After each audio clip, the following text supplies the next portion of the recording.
Hello, my friends. Welcome to the Life Shift Podcast. I am joined today by Evan. Hello, Evan. Hey, thanks for having me. Thank you for being a part of this. And I was telling you before recording that I always get a little bit nervous with other podcasters, and you have your own podcast. So you're welcome for my awkwardness at the beginning.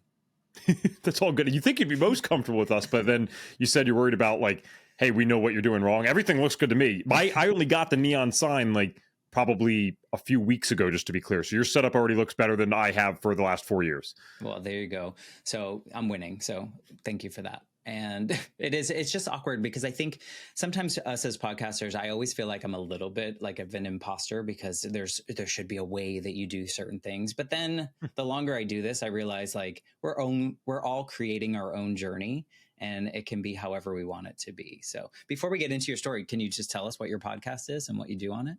Yeah, thank you. It's called the Health Detective Podcast, and that's by Functional Diagnostic Nutrition. So quite a mouthful. Health Detective Podcast comes right up. And what we do there primarily is we interview people who have been through usually kind of insane health challenges and then have overcome them through functional medicine. So not that I'm necessarily against what I'm about to say, but it's not hippie woo-woo. I mean, these are doctors, nurses coming on, sometimes just average Joes like myself who have health stories, but very much sticking with the science-based stuff and how we can utilize certain things to heal from otherwise seemingly incurable or unresolvable chronic diseases. So it's very cool for people out there suffering with maybe chronic health issues, autoimmunity, even cancer. So it's the Health Detective Podcast. Well, way to go, helping and serving the world through sharing these stories and these interviews and maybe also healing yourself in weird ways. Yes. Through those conversations. Yeah, I love this podcast. I was telling you before recording, and if you're new to this podcast, this show all stemmed from my own personal experience, but it actually started as a class assignment. I did a bonus master's degree during the pandemic, and I took a podcasting class just because it scared me. And I was like, I'll never be a podcaster. I'm just going to do these assignments and carry on with my day. And by the end of that class, I had launched 9 episodes already and had these conversations, and I'm 130 into it now. And just the feeling of how much I didn't know I needed this show to kind of heal the 8-year-old version of myself that had just lost his mother and felt so alone. And I was the only kid with a dead mom and moving through life in that way. And so now I get to talk to people like you who have gone through seemingly really hard moments in your life and found your way to the other side. And I just hope that there's someone out there listening now that hears your story, and maybe because of what you say, they feel a little less alone in their experience. Sure. That's so cool. That's how you got into it. That's awesome. Yeah, it all just kind of came about. And now I guess I'm a podcaster, which is really cool. And I'm super proud of what we're putting out there. So maybe before we get into your background, your backstory, maybe you can tell us who you are right now outside of the podcast, maybe, or as part of that. Yeah. So in addition to the podcast, kind of everything that I do, I really love what you said, Matt, about how this is healing in a sense, because I'm a big self-help person. I believe in a lot of these cute little quotes that are out there. And one of my favorite is that the final stage of healing is using what happened to us to help others. And through that, we do heal ourselves, which is amazing. So everything that I've chosen to do with my life since this stuff started out so young, I actually found my careers were all just parts of my passion mixed together. So yes, I do the podcast for Functional Diagnostic Nutrition, FDN. I own a small business with my fiance. So we do functional medicine there, red light therapy, other alternative treatments. And then one of my biggest things over the last 6-7 years of my life is I public speak. So I speak on mental health issues to kids, mostly late middle school and high school, some college sometimes, but mostly high school, and then the parents as well. That's not an uncommon thing for me to do, the parents later in the day if I talk to the kids earlier. And I'll probably focus actually more on that mental health journey today because I had physical health diseases or physical health issues as well. But the mental health stuff is kind of the thing that I believe anyone can listen to that and hopefully take something from it. And that's one of my favorite things to do. So I'm a public speaker, not cheesy rah-rah motivational, but I share real stories, give real encouragement to ask for help, and just let them know that when you're in the middle of something, as it sounds like you've been through quite a bit, right? We don't always know when we were in the middle of that there is a future, there is another side to this. So I'm trying to be that real life embodiment that, hey, I was like you. It might have even been worse for me. Maybe it was worse for you, but we can relate well enough. there is another side to this. So that's what I do. My life and career is just all surrounded by these things that I went through, and I turned it into my passion and thankfully even some profit. It sounds very fulfilling and necessary. I think that, that age of people that you're talking to, like kids and teenagers, it can be really confusing because I think you feel like you have to be a certain way. Mm-hmm. And then if you feel not that way, you feel bad about that. And then they introduce the shame, and there's a lot of things that go on at that particular age. So I'm sure what you're doing is maybe not on the surface getting in, but it's probably planting some seeds for them and helping them move through their life. Sure. Yeah. Do you find that things are changing a little bit post-pandemic, that people are more receptive or less? So it's funny that you asked that, because I did, 6-7 years, I started before the pandemic, and it was like the oddest thing, because of course I would never wish for the pandemic. Purely selfishly, career-wise, it's like we blew up. It sucked in the beginning because they forced you all on Zoom, and it felt weird from a speaking perspective. But as soon as those places felt safe and comfortable to bring people back in, I went from speaking, maybe a handful of times per month to I've done 20 presentations in a week. Some of which, just to be clear, are at the same school. I might do like 4 at the same school in a day, but it was like, whoa, what's happening here? So a bit of the right place at the right time. And again, take the career side out of it. Yes, we all need to make a living, but take that out of it. It just actually felt really cool to have a couple years of preparation before going into that, because I would not have wanted to start it then. Having that preparation and then being able to go in, I like to let other people take my strength that I've developed, because I wasn't always strong, right? This is given to me by other people that helped me out. So I want to go in there and give them some strength so they can get through this. And the answer to your question is absolutely yes. It was actually very strange. It was almost eerie, because when you go into an assembly, you can be the best speaker in the world. If you speak to 400 or 500 kids, there's always going to be someone that is going to act crazy. I was that kid. It didn't matter how good you were. I was already going to talk before you even started talking. So I wouldn't even know that you're good because I never even gave you a chance. Right. And what was very strange about the pandemic is when I started going back into the assemblies afterwards, there were times, many times, where I'm in a room with 400 or 500 kids. These are 11th graders. They're ready to get out of there. And no one's talking. Wow. Everyone's listening. No one's screwing around.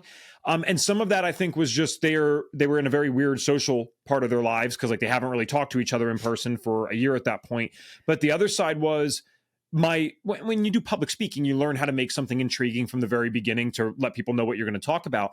I think so many of them related to those first few paragraphs that I shared in my speech that they're like, okay, maybe I give this guy a chance and listen. So for better or for worse, it was definitely more received post-pandemic, still is. Yeah, I feel like the people around me also are just more in tune with themselves, and there's more awareness in general of like how they're feeling and how things that maybe they pretended served them before. Now they're like, no, that's not, I no longer allow that in my space. And so I was just curious if kids feel that way too, because it's a global trauma that everyone kind of went through. So there's this shared trauma that I think we all have that we can attach to and hopefully move through and move past in some way. I mean, Matt, there's clubs on it now. I was amazed. Like you're sitting there with, like at school? I was always like middle ground popularity. A lot of kids didn't like me. Some kids liked me. So it was not the worst. It wasn't the best. I certainly knew what it was like to be discarded by the most popular kids is my point.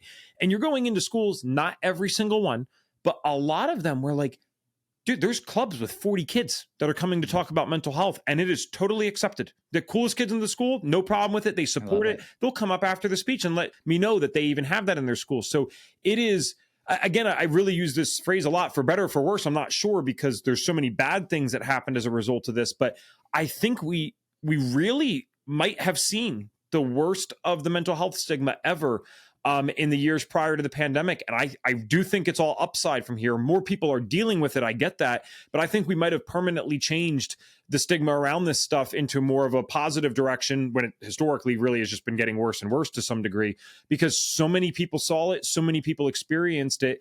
It was just like, it's stupid almost. There's no other way to say it. It's just stupid to be stigmatizing it, because someone in your class, someone in your friend group who's dealing with this. Doesn't matter if you're the least popular or most popular kid. So yeah, they're widely open to it. It's really astounding.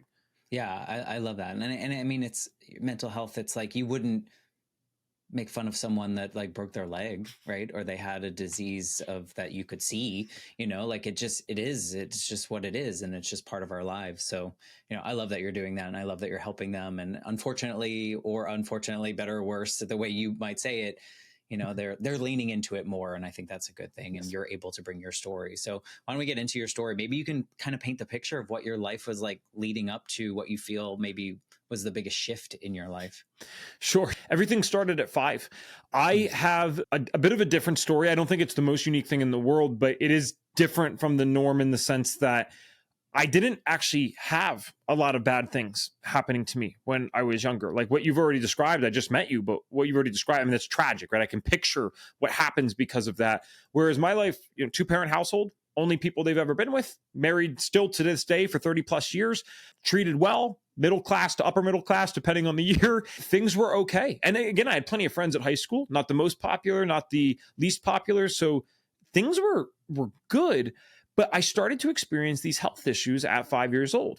And again, I'll focus more on the mental health thing today because I think it might be more relevant for your audience and what they might want to hear and get inspired by. But the physical health issues were starting then as well. So at 5, I'm dealing with panic attacks occasionally. I'm getting like severe headaches, very bad stomach pains that are like to the point where, hey, do we go to the hospital for this? But they didn't happen every day. This kind of stuff probably only made up, 5% of my existence at 5 years old. And that means the other 95% of the time, I was a goofy, happy 5-year-old that was doing 5-year-old stuff. So we go to the doctor, and I'm 28 now. So this is 23 years ago, which is crazy to say, but 23 years ago, I think most of us that are listening, even if we're not, 28 years old, you could still picture how much the stigma and mindset around mental health has changed in the last 4 years, let alone 23 or 24 years. Oh, yeah, so when my parents and I went into the doctor, I don't remember much from 5, who does, but I will never forget what he said that day. And he meant well, it's not a bad person. He said, this isn't something to worry about.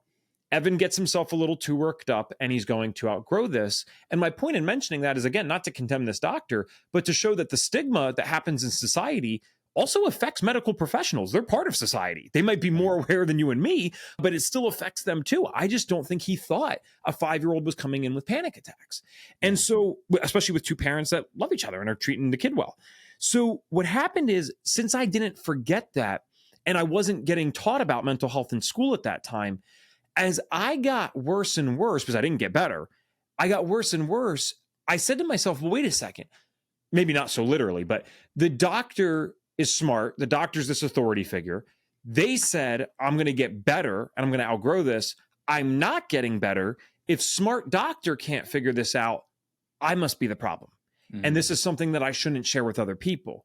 So the irony is, the worse my health issues got, particularly my mental health ones, the more I became quiet about this stuff and really tried to hide what I was experiencing. And Matt, this went on all the way for another 10 years, to the point at 15, that's when things really started to shift.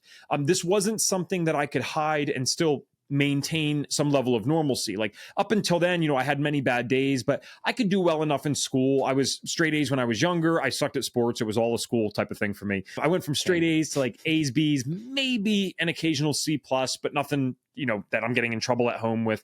10th grade, it was bad. That was when I was getting my first F's. I'm literally failing classes. I'm not able to keep up with stuff anymore. And looking back, we now know that's when these depression symptoms started to kick in. So it wasn't, I don't want to say just as if it's nothing, but it wasn't an anxiety problem alone anymore. Now depression was mixed in, and depression, man, that changed me as a person. That changed my personality. And I stopped caring about this stuff. Maybe I didn't care, or maybe I didn't not care, but it wasn't my top priority anymore.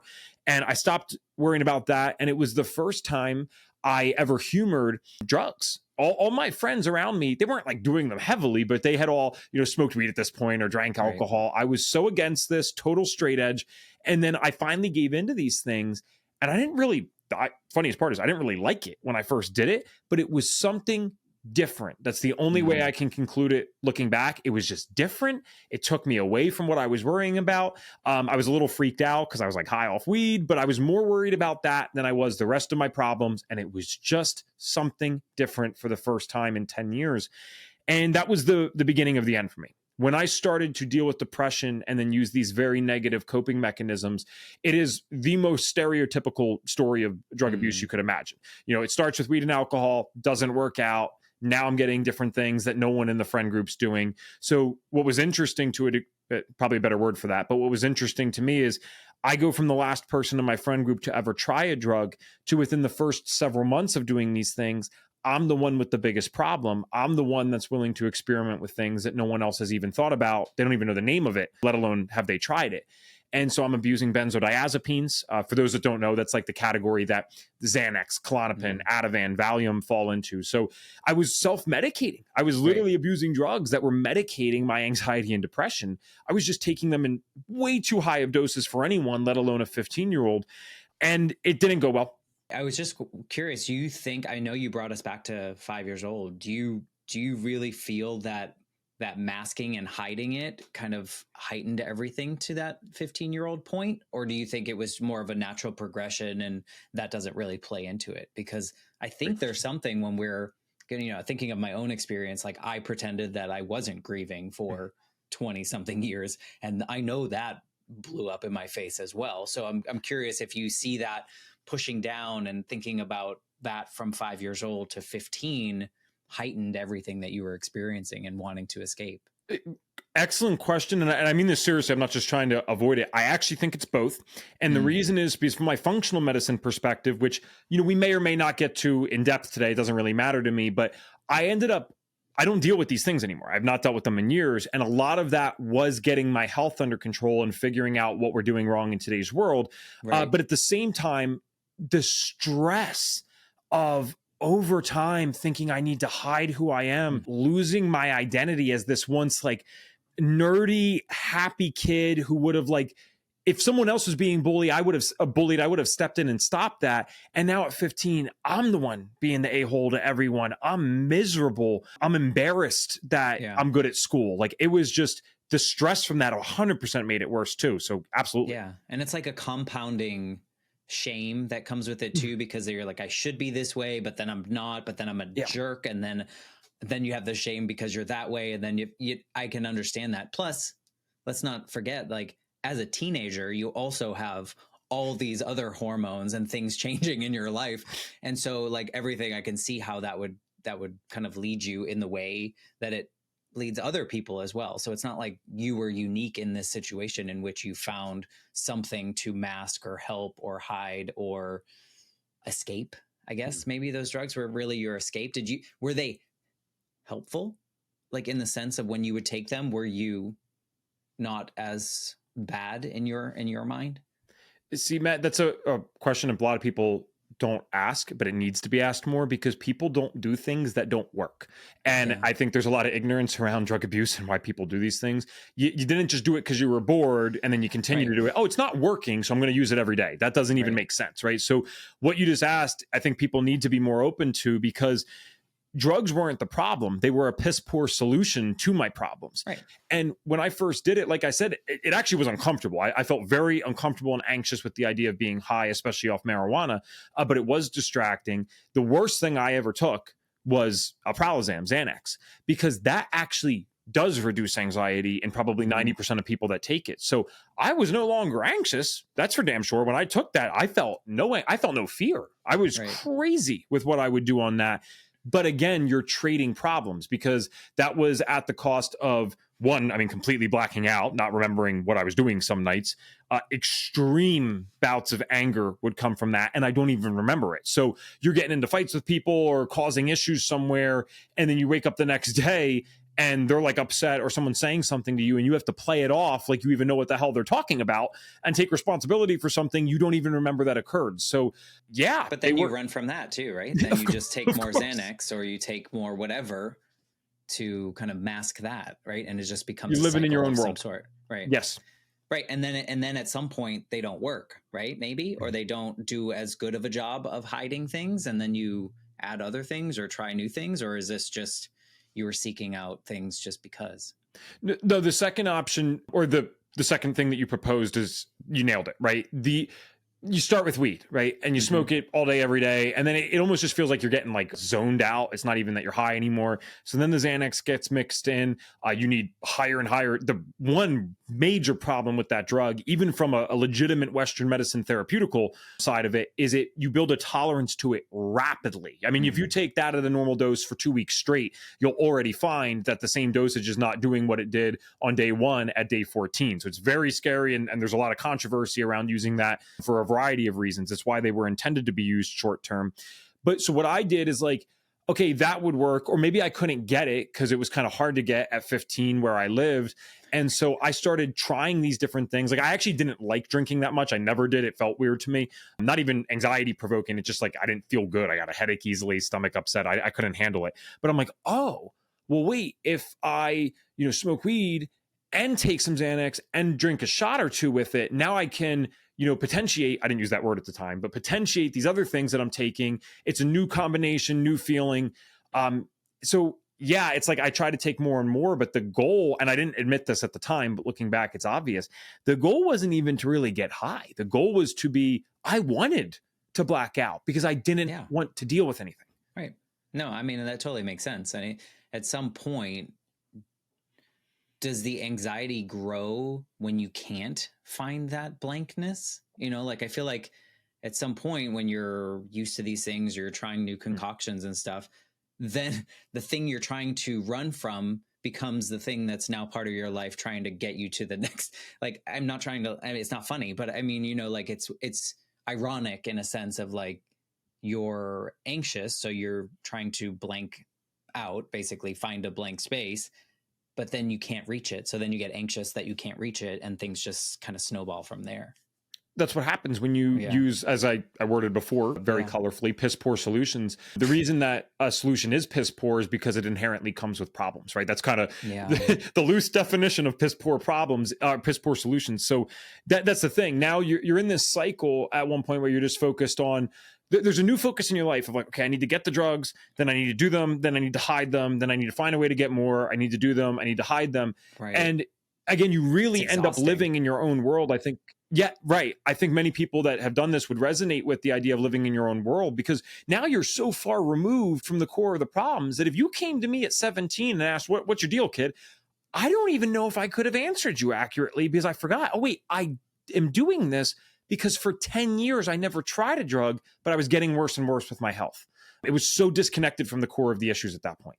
Were you functioning in like school and things like that? Or was it all just blank? I were you managed going to school and graduating and all those things? No, 10th grade I got through. I cheated on a lot of stuff. I was selling drugs at a certain point. So I'd literally pay people to be like, hey, here's $20. That's a lot in 10th grade, right?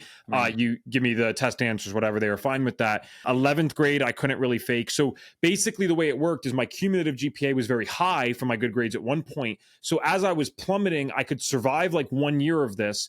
End of 11th grade, my cumulative GPA for high school is now a 1.8. And then I made it 17 days into my senior, that's the literal number, 17 days, including weekends. And I got kicked out of school, arrested, and sent to juvie. So no, it did not work out. Yeah. Is that a breaking point, or is that just a bump? A speed bump?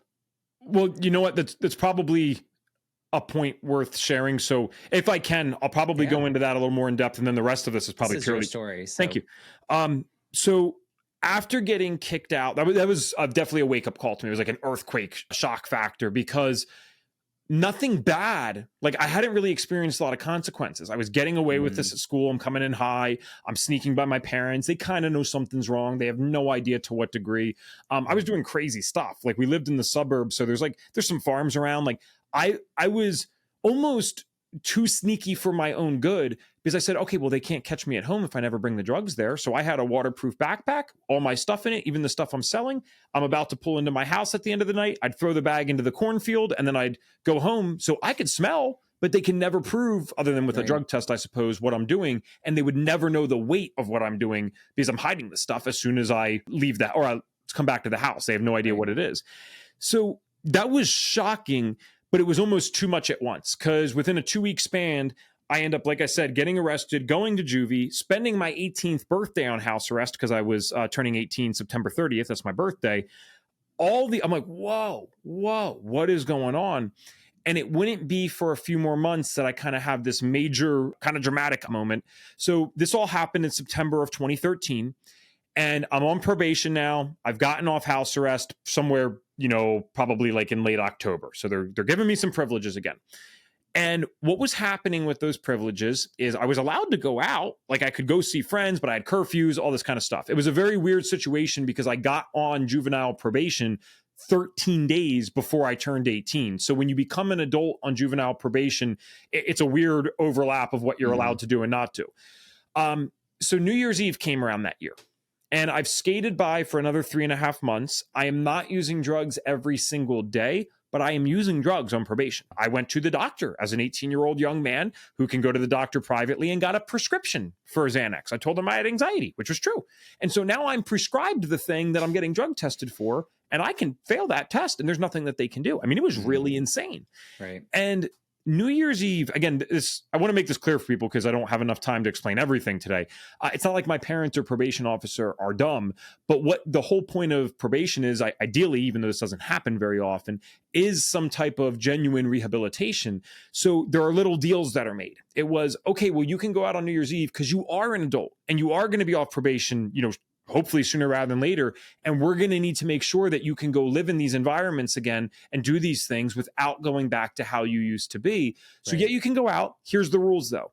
Mom and dad drop you off. Mom and dad pick you up. If they accept that, then you're allowed to do this. So my mom and dad were going out anyway. They're not big drinkers. They're like, okay, cool. We'll pick him up. He seems like he's doing well. They all thought I was doing okay.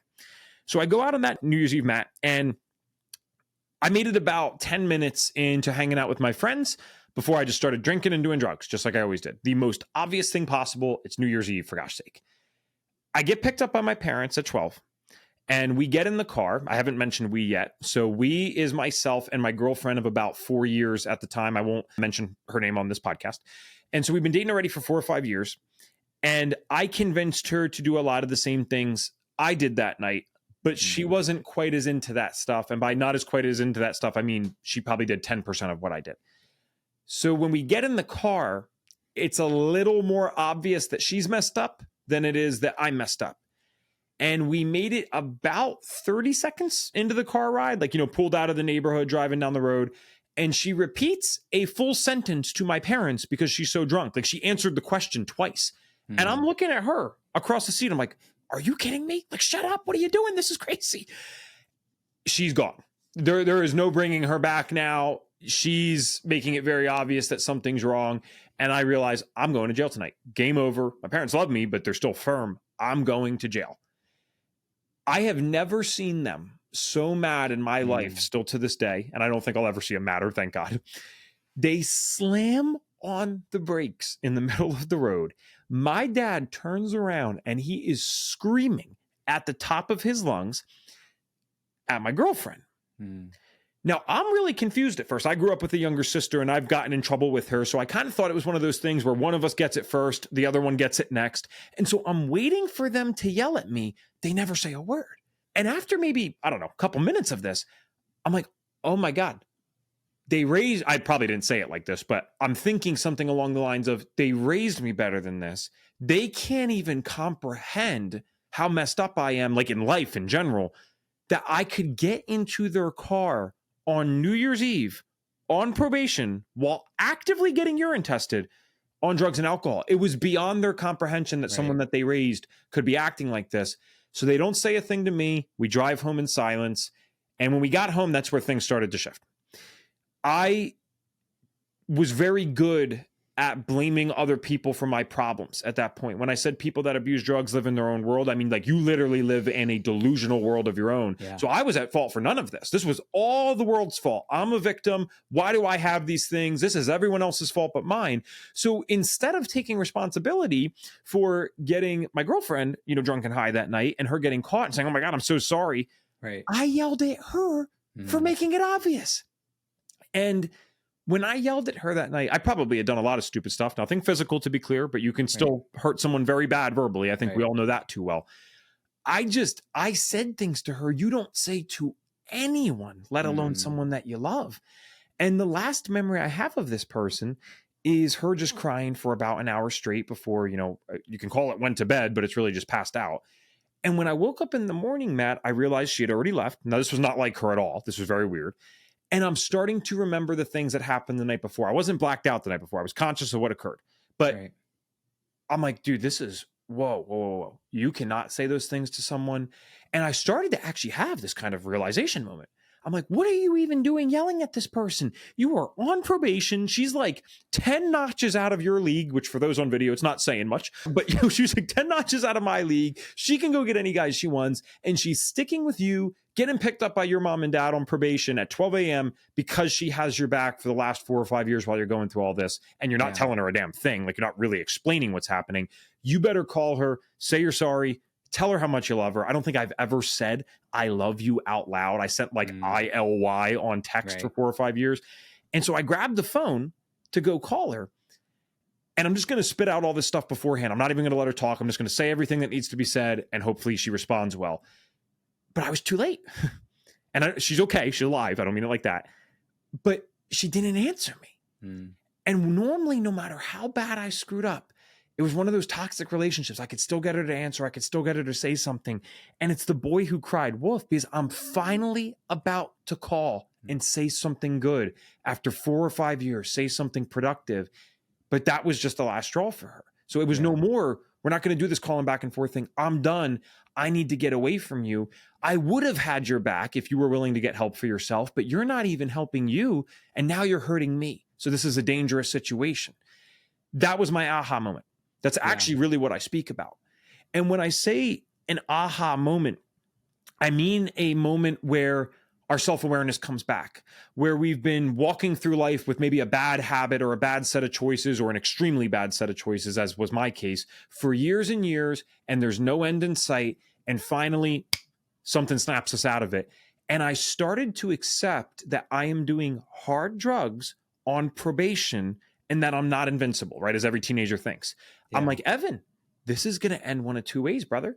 You're going to die or you're going to go to jail.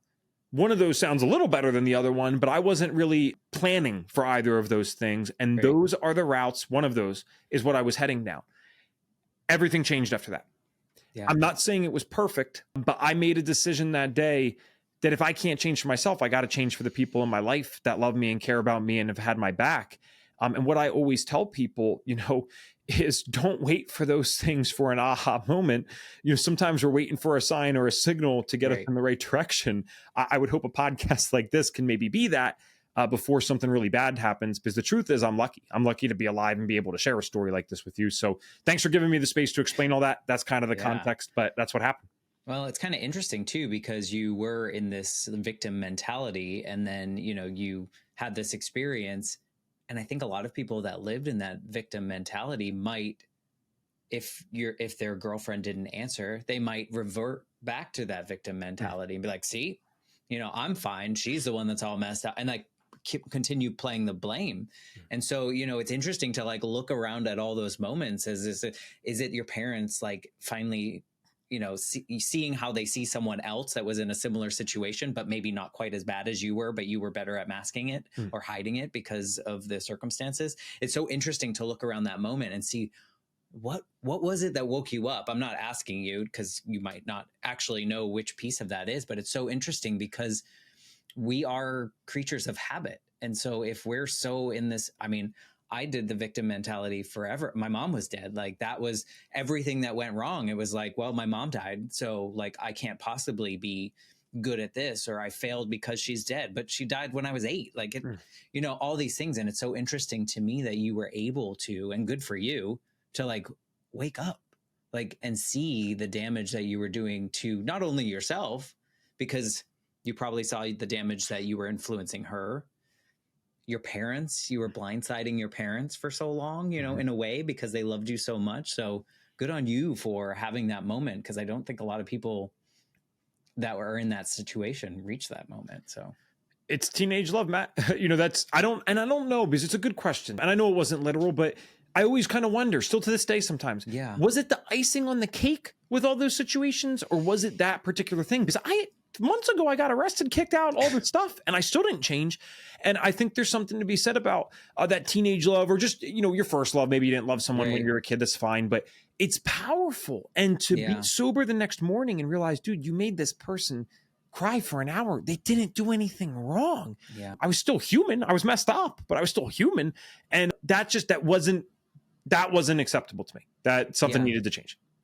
Well, and you mentioned, I'm sure there were times where she was disappointed in you, or you did things that weren't, before that, but this was it. This was like, maybe she did those drugs that night so that you would be happy, and she did that for you. And now you're the one yelling at her because you're getting in trouble, or did you even get in trouble with your parents? Did they eventually know, or they only knew years later when I started getting myself, I started getting myself on track relatively quickly, but they didn't know these types of stories until years later when I said, yeah, no, that's what I was doing that night. That's because they kind of always wondered, like, what the hell happened? It almost seemed like the oddest New Year's resolution ever, because it was timed with New Year's.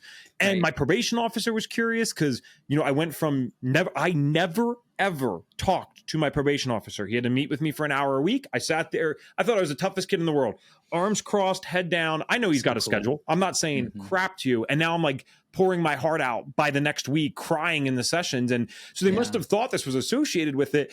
I'm just like, yeah, no, it wasn't a New Year's resolution. It's just ironically well-timed. But yeah, no, they do know all these things now, but they're like, yeah, we had no idea. And again, they're not oblivious people. They couldn't wrap their head around why I would do that, or that I would even be so dumb as to do that. And the problem is, when you're living in the drug stuff, you got a million answers for anything. So I'm already thinking this is what I don't mean for people to be so skeptical of their loved ones if they're dealing with this type of stuff, but you do need to assume that they're 3 steps ahead. Because if my parents said to me, well, hey, you smell like alcohol. All right, guys, everyone was taking a shot at midnight. I just said I would do that. So now I'm admitting to something, but I'm underplaying. Well, no, I've actually been drinking since 7 p.m. and I can just hide it well because I do this all the time, unfortunately. Right. So, and it's better than lying.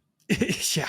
It's like a half truth. I don't know what you're talking about. Right. Exactly. If you own up to something, it seems like you're telling the full truth and not the whole thing. Yeah. You become a master at that, unfortunately. Not a great skill.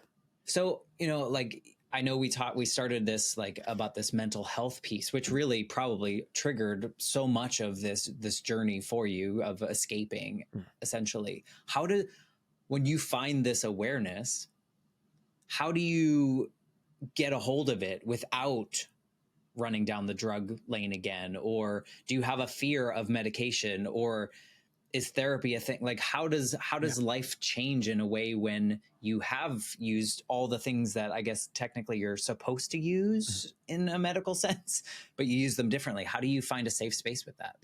Yeah, well, great question. So I not only had a probation officer, but because of the nature of how I got kicked out, I had looking back, what was probably like a standard psychology type counselor. Okay. I had these other people I didn't understand. I just knew that they showed up every week, but I had these different people in my life for a reason assigned. And so it was thankfully at this point a fairly easy transition because, these people were going to meet with me that week anyway. It's my choice as to whether or not I participate. And I don't know that it was such a conscious choice. It was just the next logical step. When they came in that next week, I started talking about some of the things that I thought and some of the things that I dealt with. And that, hey, I'm not just, because I got kicked out for a fight. I didn't even mention that. It was like, there's a whole story there, but this was a fight revolving around drug stuff. And when I'm talking to them now, I go from just, angry, violent kid to, hey, I struggle with this stuff sometimes where I get for 20 minutes, I think I'm going to die and I feel like I can't breathe and I get dizzy and I almost disassociate and I'm super scared. And they're like, a counselor can't diagnose, but he's like, hey, I think that's a panic attack. Right. And then I say, well, sometimes, actually for the last 3 years, really, most of the time, I don't feel like there's a point to my life. And I wasn't not doing school because I'm lazy, not smart, or don't care about my parents and what they think. I just didn't think there's a point to any of this. So why would I bother doing something so stupid like the homework tests or these dumb quizzes? And he's like, yeah, man, that sounds like depression. You lose motivation to do things you once enjoyed. Is that's what happening? I'm like, I haven't enjoyed anything other than drugs in a few years. Right. And so I was getting these realizations. And listen, some people could go through this and you might get diagnosed with something that's much less common. It might be, a bipolar, which it's common enough, but it's certainly less common than panic attacks or a major depressive disorder. So what was actually something to rejoice in for me with this is as I'm learning about these things that I deal with, I'm finding out, because people will lie, but you can go on Google and search the stats. I'm like, there's millions, tens of millions of people who deal with this every single year in America alone, let alone the rest of the world. So there was now, some people are so against the labels, and I can understand that perspective too. For me, I was so happy to have a label for what I dealt with. I'm realizing I'm not crazy. That's what I thought my whole life. I'm not evil or lacking empathy, because people don't understand this. Depression, especially in young males, can almost, you can almost overlap this with a lot of antisocial personality disorder things. You might not feel as empathetic. You might be engaging in like low-level crimes and stupid drug abuse. So you're thinking that something's like genuinely wrong with you that can't be fixed. It's like, dude, you're depressed. You're miserable. That's why you're numb. That's why you're doing all this dumb stuff. And so it's not an excuse to go do those things, but to have that label was something I was happy about, because the label had treatments. The label had things that other people have posed solutions to or posed support to. So I was like super happy to learn about this stuff. So I started talking with them. You weren't crazy. Yeah, I got around the right people. There was a lot of different things, but nothing's really that profound. I just started talking and then making one step at a time. Were these the first moments in which you vocalized some of these things, like in which like these words came out of your mouth? Because I feel like that is such like a release, and it sometimes can be overwhelming as well. Did you find comfort in that, or was it scary to start sharing like the vulnerability? I think like, because it sounds like you were masking that for so long, but now you're just telling these people that life is hard. The first time I can kind of, it's hard to see yourself in the third person, but I can kind of see myself. I know myself so well back then. Red face, teary eyed, all upset. Because again, I'm going in, I know I need to talk, but I'm going in with the idea, I had legitimately convinced myself for the last several years that I'm miswired, I'm crazy. I used all these different labels and words. So I'm admitting it finally, but I'm assuming that that's correct. I'm like, I'm basically just telling you I'm miswired and you need to do something with me. So I was extremely nervous at first, but genuinely, that actually became very rapidly soothed by the idea that, no, dude, you're not crazy or miswired. These are like things that a bunch of people deal with, and you've just never heard about it before. Not in depth. I wasn't educated on it. So first times were terrible, but as soon as I learned what these things were, I wouldn't say I was comfortable with it, but it was night and day difference from how I've been living for the last 13 years of my life. Yeah. Is there something, is there an experience of shame that comes in when you realize that it could have been something that they could have helped you with early on? And I'm not putting this on you. I'm just curious if that's a feeling that like, oh, perhaps I took the wrong route. Had I said this earlier, I could have changed, like those kind of things. Is there a piece of you that's like, oh shit, why didn't I do that to begin with? I've reflected on this a lot. So it's kind of hard when you're doing like, I know we're not literally live, but still a recorded podcast. So I don't want to answer wrong, but my initial gut feeling, shame, no. And it's easy to say this now, though, I guess 10 years in. That's why I'm really trying to think, because when I look at this, I don't care what someone believes, God, universe, that's all fine to me. This happened to me exactly how it needed to. Okay. Because of what I've been able to do over the last 10 years. It's like, it's almost as if I traded this 13-year period of my life to go have meaning for the next 60, 70, 80, however long I'm here. Maybe less, maybe more. I don't know. So yeah, shame, thankfully, no, not shame. Good. Yeah. I ask that because I think sometimes I guess I should say this. I look back at my grief journey and I'm like, what? I should have done what I did at 30 something when I was 12, or when I was 8, all those things. I'm like, all those years that I took hiding from this grief because I thought everyone just needed to see that I was going to be successful. So I poured myself into everything else, making sure everyone else was happy, when really behind all that was just a miserable kid, an 8-year-old just growing up, being chronologically older, but still stuck at 8. Sure. And then I look back and when I found my therapist and I found the right therapist and started like saying the words out loud, and she was like, you realize you've made every decision since then with that 8-year-old fear of losing someone else. Mm-hmm. And when she told me that, I was like, that's like the easiest thing that I wish I could have realized. And so there was like this, like, how dumb am I that I didn't do that? So that's where that question came from. And just the sense of like, I can understand how that could be, but I'm glad it wasn't. Yeah, maybe Matt, that's such a good point because, like, I mean, again, we're going 10 years back, and obviously, it sounded like you said you did this around 30, so you're already fully adult, even brain wise. It's like, my gosh, 18 to 25, your brain's still developing. I'm still getting out of being a literal kid and teenager. Maybe at the moment, especially since I definitely had embarrassment and shame around getting kicked out of school and stuff. So I'm sure in those initial moments, I was like, well, wait, I want them all to know I'm not crazy. I'm not violent. There's nothing wrong with me. I just needed to deal with this stuff and they'll never know. So full transparency, and I've never really reflected on this in depth. I'm sure part of my journey, especially speaking in schools, was deeply personal in the sense that not only do I want to help other people, I want to prove to myself, I want to prove to others that no, I'm not crazy, man. I can go help people. I had something wrong. And I don't think that should be one's primary motivation, but I don't think it's inherently bad either to have 10, 20% of it be, hey, no, I want to prove to myself and others I can do this. I think that's okay. Maybe I'm wrong, but if it's not the only reason, I think that's appropriate. So yeah, looking back, it's like, there was probably a lot in that initial stage of like, no, I want to finish my senior year. This was supposed to be the only good year of schooling from 5 to 18, and I don't even get to enjoy it, right? So yeah, there probably was something back then, but thankfully now, hindsight's 2020, but the only thing I would change is how I affected other people negatively. I would do this 10 times over to get to experience what I've experienced in the last 10 years. Yeah. And it's weird to say that, right? I think like on the surface, it sounds really odd to be like, yeah, I would go through all of that and I would hit all these bumps in the road. And I even look back at like, I would not be this version of me had my mom not died, had I not struggled with grief for so long. And so would I change it? Probably not. Do I have some like regret that I didn't fix it earlier? Probably, but I wouldn't be who I am. I wouldn't have formed these particular relationships that I have or have this opportunity to talk to you, whatever that might be. And so, yeah, it's weird to like think of these like pretty shitty moments that were like, yep, I'd do it again. And I learned from it in a way that, is hopefully helping myself, but also helping the people out there. And it sounds like you are like daily helping these people move through their life and maybe avoid some of the things you did. Well, Matt, that's kind of what we were talking. That's how we started all this, right? We talked about turning that passion into a purpose and using the final stage of healing is using what happened to us to help others. Over the last year, because my fiance and I, we did get engaged during the last year. And so there was a lot of different stuff changing financially.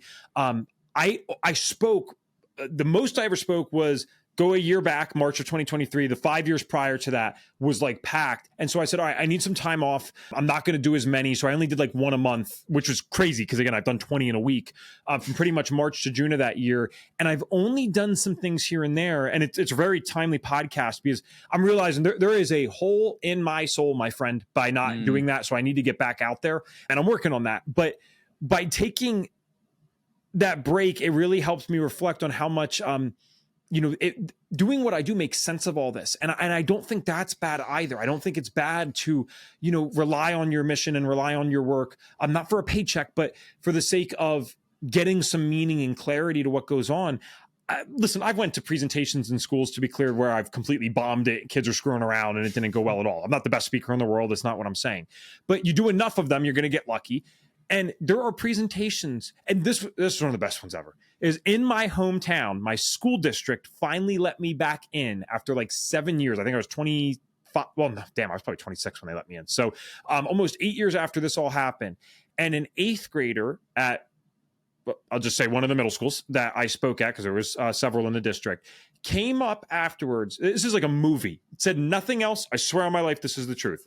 He grabbed my hand, eighth grade kid, shook it and said, I think you just saved my life. Thanks for coming in today, and walked away. And that was it.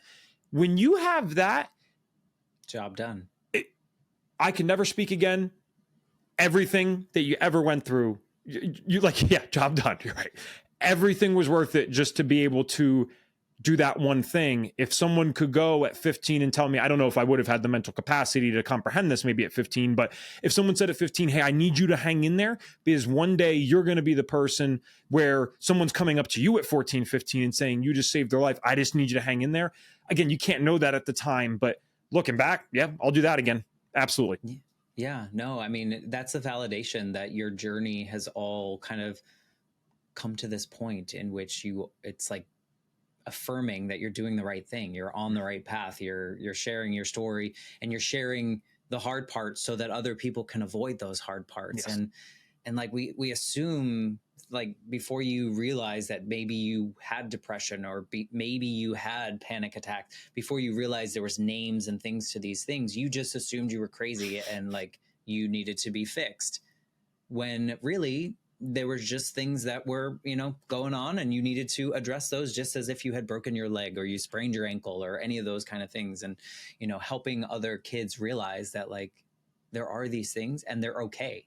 And they're just something that you work through with whatever help you need, whether that's actual medicine, whether that's working and talking and talk therapy and those kind of things, whatever kind of thing you need to find it and making it okay for them. Because I think we assume this shame, like there's something wrong with us. And it's like, we don't do that.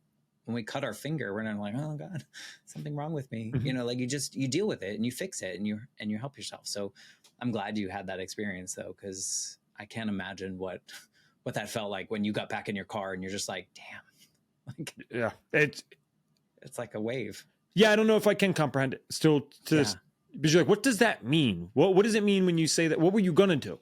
You know, I don't know, but. And maybe he didn't know.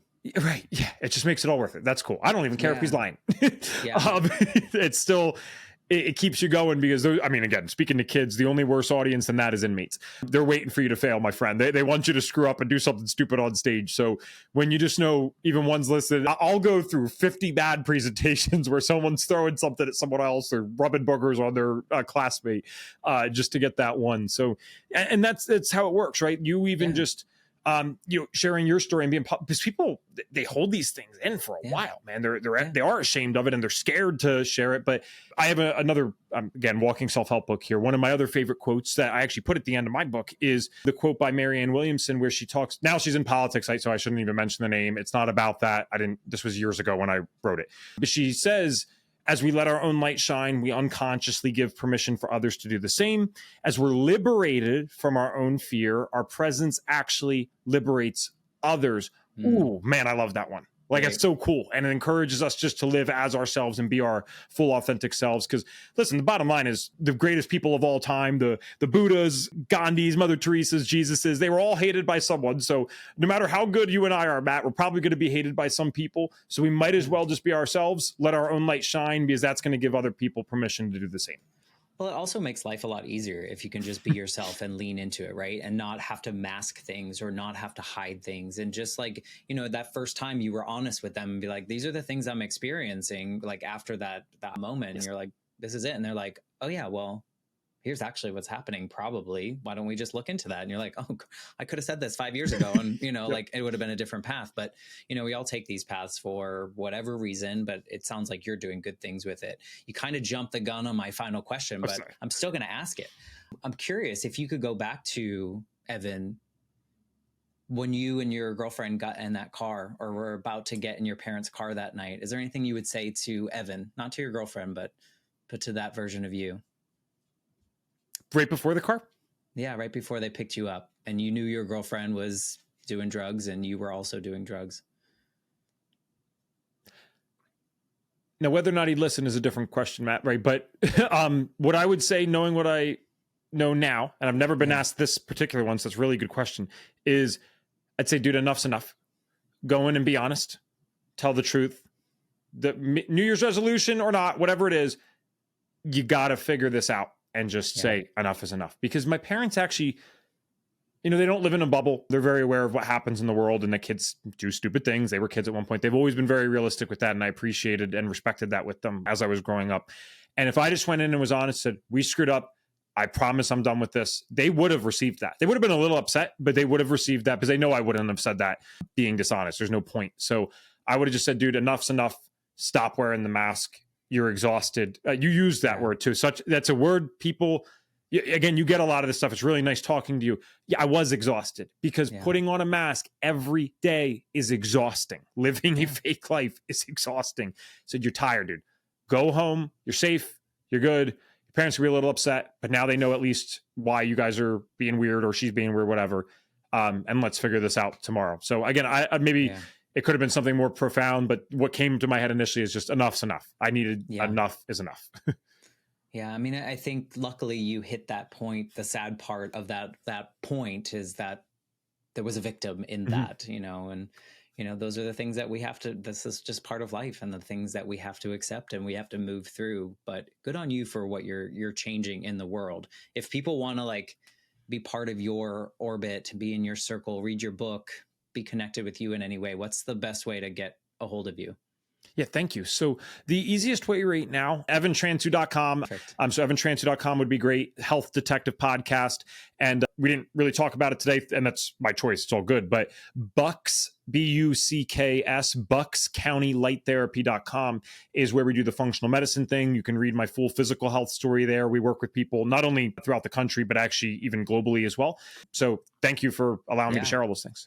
Yeah, I'll definitely make easy links in the show notes so people can just click on those. They don't have to spell things out while they're driving down the road. So thank you for sharing your story, though. I think that unfortunately, fortunately, I don't know which word to use there, but there are going to be people listening that can relate to the experiences that you had and see how you're able to use those things moving forward to probably heal yourself in every little speech that you do, but also heal other people just by listening to you, even if it's not in the moment, even if it's like, oh, remember 3 months ago when Evan came and talked to our school and he said this, now it makes sense, so you never know how long that's going to take, but thank you for what you're putting into the world. Thank you for having me. If you are listening and something that Evan said resonated with you, or someone that might need to hear it directly from Evan, please share this episode with them. We would be so ever grateful. And with that, I will be back next week with a brand new episode of the Life Shift podcast. Thanks again, Evan. Thanks.